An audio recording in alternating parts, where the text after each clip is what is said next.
Hi friends, welcome back to Diya's Media. நான் உங்கள் சகோ கங்கா சீதாராமன். இன்றைக்கி ஈவினிங் ஸ்நாக்ஸ் ஆனியன் பகோடா பார்க்க போகிறோம்.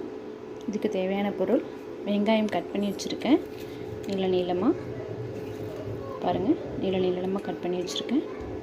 அதில் ரெண்டு பச்சை மிளகாய் கீரி போட்டிருக்கேன், 2 கருவேப்பிலை போட்டிருக்கேன். இதில் எதுவுமே தண்ணியில் மிக்ஸ் பண்ணல, வெறுமனே நறுக்கி வச்சுருக்கேன். உப்பு, பெருங்காயத்தூள், தண்ணி, அரிசி மாவு, கடல மாவு. இப்போது நான் பச்சை மிளகாய் போட்டிருக்கேன். உங்களுக்கு பச்சை மிளகாய் டேஸ்ட் பிடிக்கல அப்படின்னா நீங்கள் காரப்பொடி போட்டுக்கலாம். எண்ணெய். ஓகே, நம்ம இது நீளமாக கட் பண்ணி உதிராக பண்ணிக்கணும். நல்ல உதிராக பண்ணிக்கோங்க. பண்ணிவிட்டு இப்போ நம்ம மாவு ஆட் பண்ணுறலாம். அரிசி மாவு எதுக்கு சேர்க்குறோம் அப்படின்னா கொஞ்சம் கிறிஸ்பியாக நல்லாயிருக்கும், அந்த டேஸ்ட்டுக்காக அரிசி மாவு போடுறோம். ஸோ இப்போ மாவு ஆட் பண்ணலாம். நம்ம பாருங்கள், இதில் என் கையால் நான் 2 பிடி கடலை மாவு போட்டிருக்கேன், ஒரே ஒரு பிடி அரிசி மாவு போட்டிருக்கேன். அரிசி மாவு நிறைய சேர்க்கணுங்கிற அவசியம் கிடையாது. உப்பு தேவையான அளவு போட்டிருக்கேன், பெருங்காய பொடி போட்டிருக்கேன்.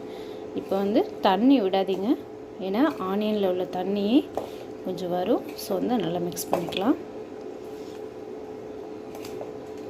நம்ம கொஞ்சம் காரப்பொடியும் மிக்ஸ் பண்ணிக்கலாம். பச்சை மிளகா டேஸ்ட் ஃபுல்லாகவே வேணுங்கிறவங்க பச்சை மிளகா மட்டுமே ஆட் பண்ணிக்கலாம். இல்லை நீங்கள் பச்சை மிளகா 2 போட்டுட்டு தேவையான அளவு காரப்பொடியும் போட்டு மிக்ஸ் பண்ணலாம். நம்ம இப்போ கொஞ்சம் இதில் காரப்பொடி ஆட் பண்ணிக்கலாம். காரப்பொடி போட்டிருக்கேன். இதை நல்லா மிக்ஸ் பண்ணிப்போம். தண்ணி ஆட் பண்ணாதீங்க. ஃபஸ்ட்டு இதில் ஓரளவுக்கு இதை மிக்ஸ் பண்ணி விட்டுக்கோங்க கையாலேயே. லாஸ்ட்டு ஃபர்தராக நம்ம தண்ணி ஆட் பண்ணிக்கலாம். அப்போ கூட நம்ம எண்ணெய் சூடு பண்ணுறோம் இல்லையா பகோடா போடுறதுக்கு, அந்த சூடான ஆயிலில் ஒரு டேபிள் ஸ்பூன் விட்டுட்டு மிக்ஸ் பண்ணிங்கன்னா இன்னும் நல்லாயிருக்கும் டேஸ்ட் உங்களுக்கு. இப்போ நம்ம ஓரளவுக்கு இதில் மாவு பிடிக்கணும். இதுக்கப்புறம் நம்ம தண்ணி ஆட் பண்ணலாம். தண்ணி முன்னாடியே ஆட் பண்ணோம் அப்படின்னா ரொம்ப தண்ணி ஆகிடும். அதனால் நம்ம தண்ணி ஃபஸ்ட்டு ஆட் பண்ணக்கூடாது. இப்போ இந்த ஸ்டேஜில் நம்ம தண்ணி ஆட் பண்ணி மிக்ஸ் பண்ணிக்கலாம். பாருங்கள், நல்லா மிக்ஸ் பண்ணியாச்சு. நான் மிக்ஸ் பண்ணும்போது இன்னும் கொஞ்சம் மாவு போட்டுக்கிட்டேன், ஏன்னா சில பேருக்கு ஆனியன் மட்டும் அப்படியே லைட்டாக உதிராக இருந்தால் பிடிக்கும். சில பேருக்கு இது மாதிரி மாவு நல்ல அதுக்குள்ளே மிங்கிளாகி இருந்தால் பிடிக்கும்.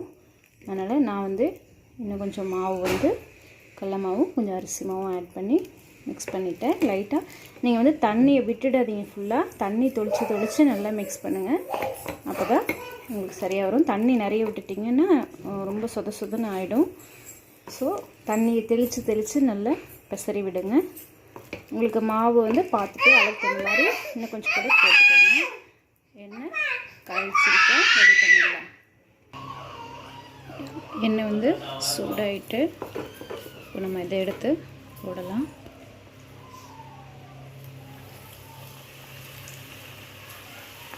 ஒரே இடமா போடாதீங்க, அப்புறம் ஆனியன் போண்டவாயிடும். ஸோ நீங்கள் இப்படி பிரித்து போட்டு விடுங்க. வேகட்டும் ஒரு சைடு. அப்புறம் நம்ம திருப்பி போடலாம். இந்த இதில் பெருஞ்சீரகம் இருந்தால் துளி போட்டுக்கலாம். அப்புறம் பூண்டு 2 தட்டி போடலாம், அதுவும் நல்ல டேஸ்ட்டாக இருக்கும்.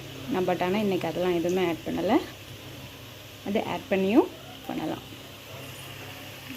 ரெடி ஆகிட்டுருக்கு.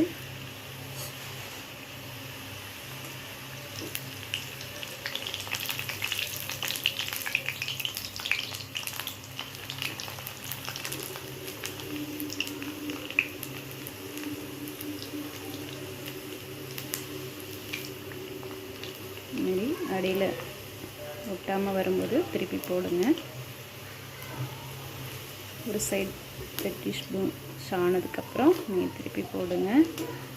ஒரு பக்கம் நல்லா ரெட் ஆனதுக்கப்புறம் திருப்பி போட்டிங்கன்னா இன்னொரு சைடு வந்துடும்.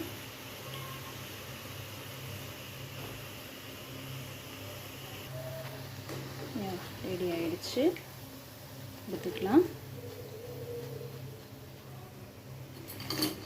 ஸோ இது மாதிரி நம்ம ப்ரிப்பேர் பண்ணி வச்சுருக்க எல்லாத்தையுமே போட்டு எடுக்கலாம். இந்த ரொட்டி போடலாம். இப்படி பிரித்து போட்டு விடுங்க. எண்ணெய் போடும்போது ரொம்ப சேஃபாக கேர்ஃபுல்லாக போடுங்க.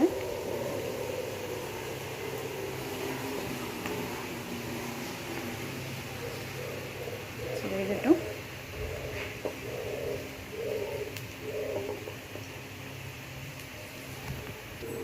ஸோ நம்ம போட்டது ரெடி ஆகிடுச்சு. இந்த எடுத்து சர்விங் பவுலுக்கு மாற்றிக்கலாம். ஓகே, இதோட ரெடி. பாருங்கள், வெங்காய pakoda is ready. Evening snacks நீங்களும் வீட்டில் ட்ரை பண்ணி பாருங்கள்.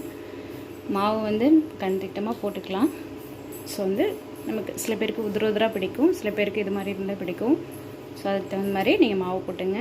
அரிசி மாவு நிறைய சேர்க்காதீங்க. 2 பங்கு வந்து நீங்கள் கடல மாவு போட்டிங்கன்னா 1 பங்கு மட்டும் அரிசி மாவு போடுங்க. அரிசி மாவு வந்து எதுக்காக போடுறோன்னா கிறிஸ்பியாக இருக்கும். ஏன்னா சில பேர் கார்ன்ஃப்ளவர் மாவு போடுவாங்க. ஸோ கிறிஸ்பியாக இருக்குங்கிறதுக்காக தான் அரிசி மாவு போடுறோம். வீட்டில் ட்ரை பண்ணி பாருங்கள். இந்த வீடியோ உங்களுக்கு பிடிச்சிருந்தா லைக் பண்ணுங்கள், ஷேர் பண்ணுங்கள், கமெண்ட் பண்ணுங்கள். மறக்காமல் எங்கள் சேனலை சப்ஸ்கிரைப் பண்ணுங்கள். ஓகே, பாய், தேங்க்யூ.